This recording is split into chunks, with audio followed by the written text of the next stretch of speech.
Florida at center of debate as school book bans surge nationally. Jacksonville, Florida. 2 years into a surge of book bans across the United States, Florida is a hot spot in the clash over what reading material is appropriate for children, with laws that have greatly expanded the state's ability to restrict books. Historically, books were challenged one at a time. As bans in schools and libraries began increasing nationally in 2021, efforts were largely local, led by a parent or a group. But over the past year, access to books, particularly those touching on race, gender or sexual orientation, became increasingly politicized. With that came an increase in legislation and regulations in some states and school districts that affected which books libraries could offer. The shift is particularly evident in Florida, where Governor Ron DeSantis, a Republican-controlled legislature and a rapidly growing network of conservative groups aligned to pass 3 state laws last year aimed, at least in part, at reading or educational materials. Among the books removed from circulation in one of the state's school districts are Toni Morrison's Beloved and Margaret Atwood's The Handmaid's Tale.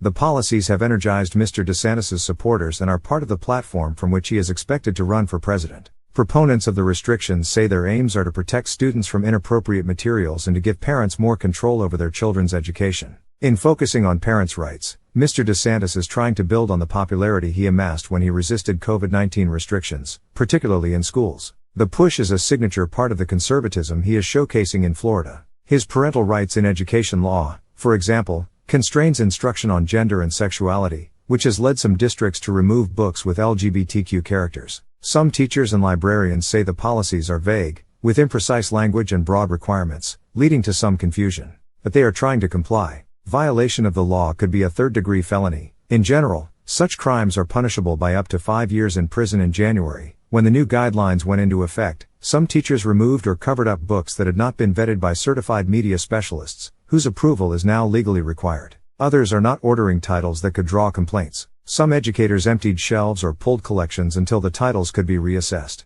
It is a whole new level of fear, said Kathleen Daniels, the president of the Florida Association for Media in Education, a professional organization for school librarians and media educators. There are books that are not being selected because they have been challenged.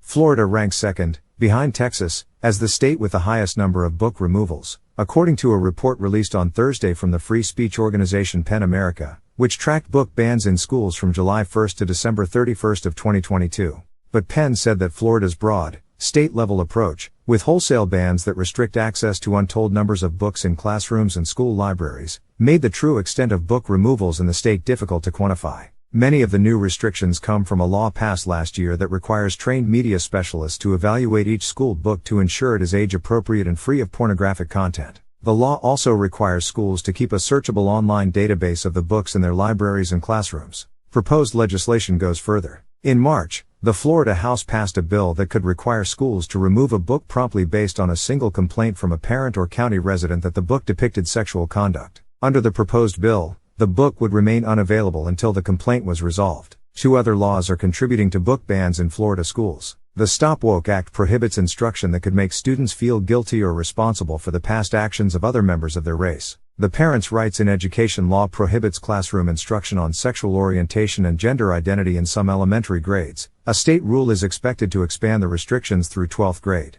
Efforts by Florida's 67 public school districts to put the new regulations into practice have been uneven and often chaotic. Some districts have taken no major action. Others enacted blanket removals that essentially gutted libraries. Earlier this year, soon after the new guidelines for libraries were issued in January, some districts moved quickly to comply. In Duval County, home to Jacksonville, the public school district restricted access to more than 1 million titles, keeping them out of students' hands until they were vetted by specialists. In Manatee County, on Florida's Gulf Coast, some teachers boxed up their classroom libraries or covered their shelves. Officials in Martin County, on the state's Atlantic coast, removed around 150 books from school circulation in January and February, including John Green's Looking for Alaska, and James Patterson's Maximum Ride, series of sci-fi adventure books for readers ages 10 and up, which were pulled from elementary schools. Mr. Patterson, who lives in Palm Beach, Florida, called the removal of his books frightening.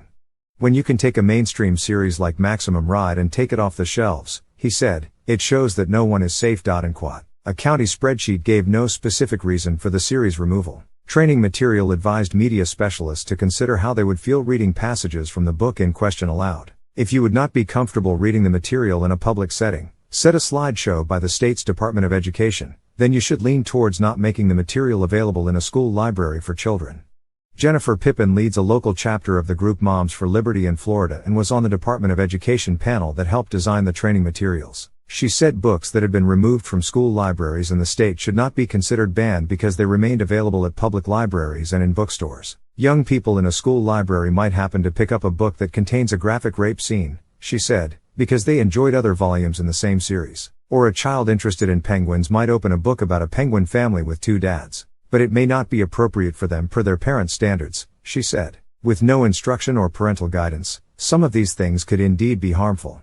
In Duval County, the school district asked the district's 54 media specialists in January to begin reviewing the more than 1.6 million titles. Unapproved books, elementary teachers were told, had to be covered or set aside. About 25,000 books had cleared the review process as of early this month. The ongoing process has left Duval County's more than 129,000 students with access to only a tiny fraction of available titles, critics said.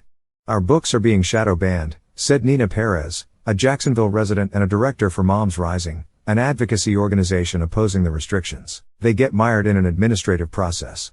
Tracy Pierce, a Duval School District spokeswoman, said in an email last month that the actions had followed guidance from the state's Department of Education. At no time should classrooms have been without reading material, she said, since students still had access to approved books and collections. She acknowledged that a small number of principals did close or overly restrict media centers briefly and were advised to restore access. Mr. DeSantis has reacted aggressively to criticism that public schools are banning books. He dismissed news reports that Duval County schools had removed a title about the baseball player Roberto Clemente as a joke, accusing critics of manufacturing a narrative about book bans. The book, which addresses the racism that Mr. Clemente faced, was removed and then restored in February after a review. Last month, the state's education commissioner named the title, Roberto Clemente Pride of the Pittsburgh Pirates by Jonah Winter, a book of the month for 3rd through 5th grades. At a news conference last month, Mr. DeSantis stood behind a sign that read exposing the book ban hoax and said that the state was trying to protect children from pornographic material. The event began with a presentation on books reported to districts for removal including Gender Queer, by Maya Kobabe and Flamer, by Mike Corrado, and highlighted scenes about sexual contact and masturbation.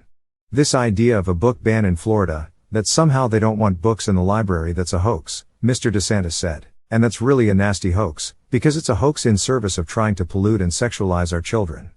Critics in the state are pushing back. In March, Democracy Forward, an advocacy organization, filed a lawsuit with the state on behalf of the Florida Education Association and other groups challenging the rules, arguing that they censor educators, limit students' access to books and harm public education. The Florida Freedom to Read Project organized a rally in Tallahassee last month with authors and free speech activists to protest censorship. After Brian Covey, a substitute teacher in Jacksonville, posted a video in January of empty library shelves at a Duval County middle school, a reporter asked Mr. DeSantis about it. The governor called the video a fake narrative. Mr. Covey, who lost his job shortly after, said that he was troubled that Mr. DeSantis and the school district tried to delegitimize what he had documented. The fact that they called it a false narrative, Mr. Covey said, tells me that they have no intention of saying, we made a mistake.